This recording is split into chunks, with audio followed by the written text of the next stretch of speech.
Now that we have a foundation laid for these subgenres, let's go deeper on these characteristics. Hiding behind the veil or disguise of entertainment, these subgenres constantly paint images of violence, sex, heavy drug activity, gangs, alcoholism, jealousy, envy, greed, deception, and much more. I say it hides behind the entertainment because once something has the label of entertainment, it seems to be no longer taken seriously. At least that's what we are convinced to believe. We're made to believe that it's all imaginary or just put together for a good time.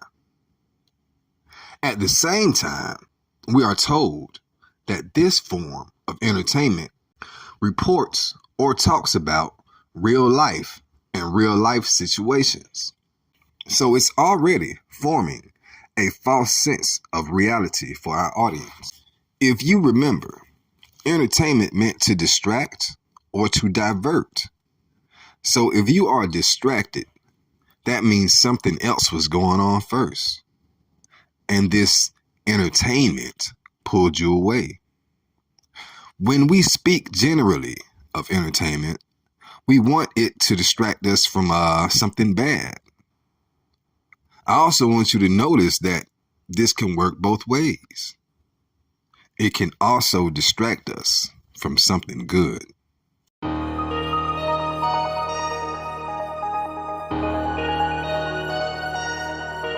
Buddha.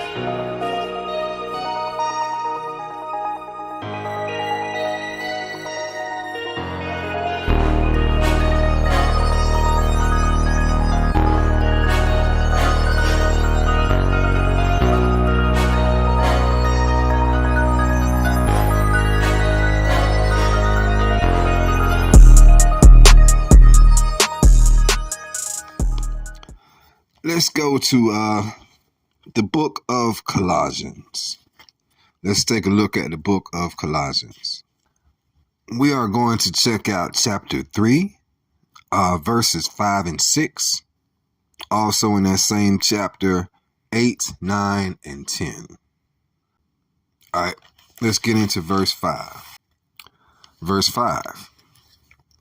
Mortify, therefore, your members, which are upon the earth, fornication, uncleanness, inordinate affection, evil concupiscence, and covetousness, which is idolatry, for which things' sake the wrath of God cometh on the children of disobedience. So we can see right there fornication, uncleanness. Let's look at inordinate affection.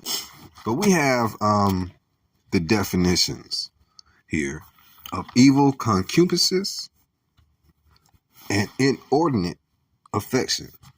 Inordinate affection, the definition: an inappropriate craving or excessive attachment to something that can be destructive if it becomes an idol. An inappropriate craving or excessive attachment to something that can be destructive if it becomes an idol. So, inordinate affection. In the rap game, we have certain things that we are very, very attached to that can be destructive. For example, the way we flaunt our jewelry, right? You've got people in the rap game that have such an attachment to material things that they will die for them. And I'm not talking about protecting your household or protecting your family. I'm talking about protecting a necklace, a watch, you know what I'm saying? Your favorite pair of shoes or whatever they were such thousands of dollars, so you wouldn't dare, you know what I'm saying, let anybody take them from you or stuff like that. We've had more than a few deaths in rap that involve robberies gone wrong. If you're so attached to something that you would die for it, I think that's pretty destructive, because you pretty much put your faith in this image. This image has become an idol for you. Let's look at evil concupiscences. It refers to a strong desire, especially one that is sinful or sexual. Evil desires. So we look in this industry again, and we see a lot of evil desires. The lustful eye. In the industry, I mean, it's pretty much, I don't know, it's kind of a normal thing in that culture or in this environment to run up the numbers. What they say, get your, what's your body count? So we have body counts these days that are very immoral. We got women desiring women. You got men desiring men. You have groups desiring each other. Just looking into certain behaviors that we have in the industry, we are already violating some serious things.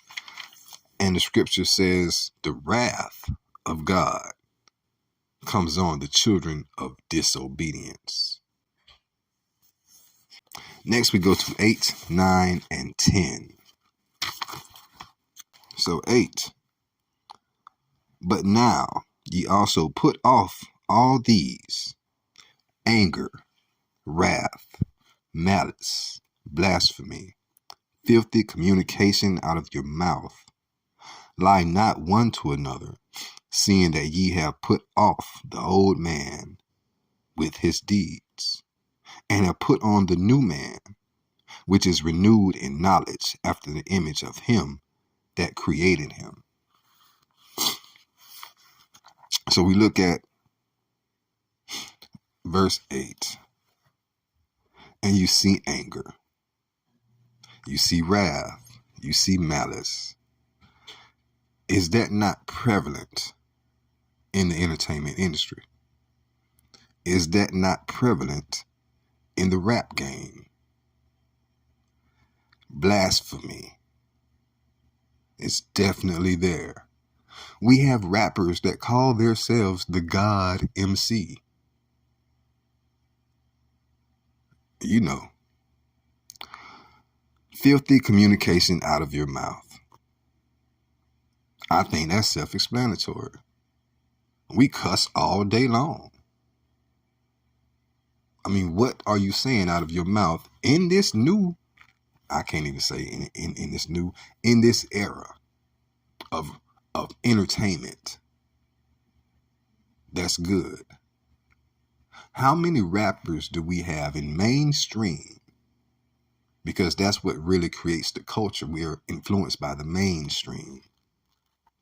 How many of them have filthy communication out of their mouth?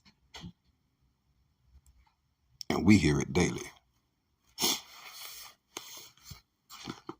So we can already start to see where we in our communities are going wrong.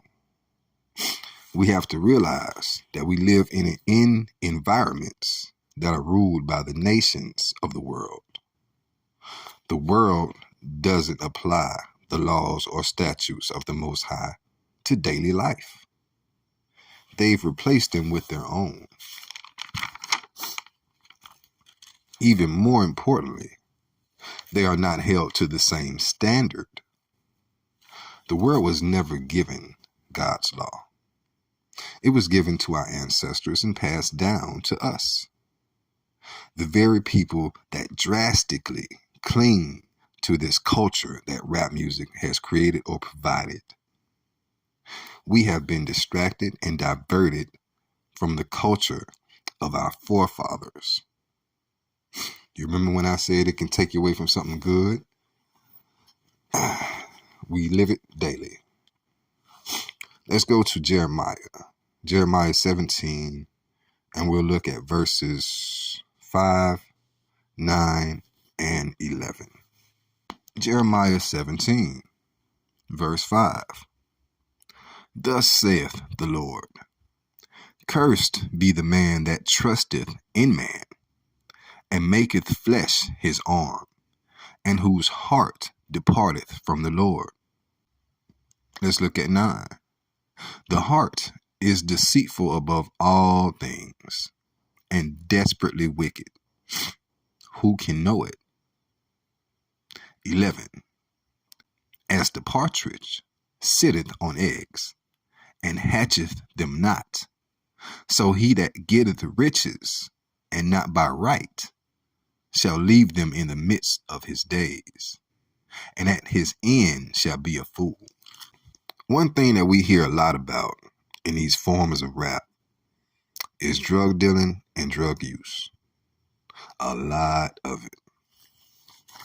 We hear about crews, groups, or gangs. And like in verse 5, we see that those who make flesh their arm already have a curse following them. To make flesh your arm, well, to make something your arm is to make it your protection. Whether relying on your own ability or relying on the guys, quote unquote, both are examples of leaning on flesh, man, instead of the Most High. We were even told in a period of rap history to trap or die. So again, we are putting our trust in man. Also now by trapping or living by the culture, we are getting riches and not by right means. Therefore, judgment enters the equation. And the scripture says, a person getting money by ill means will leave those riches in the midst of them and will be considered a fool.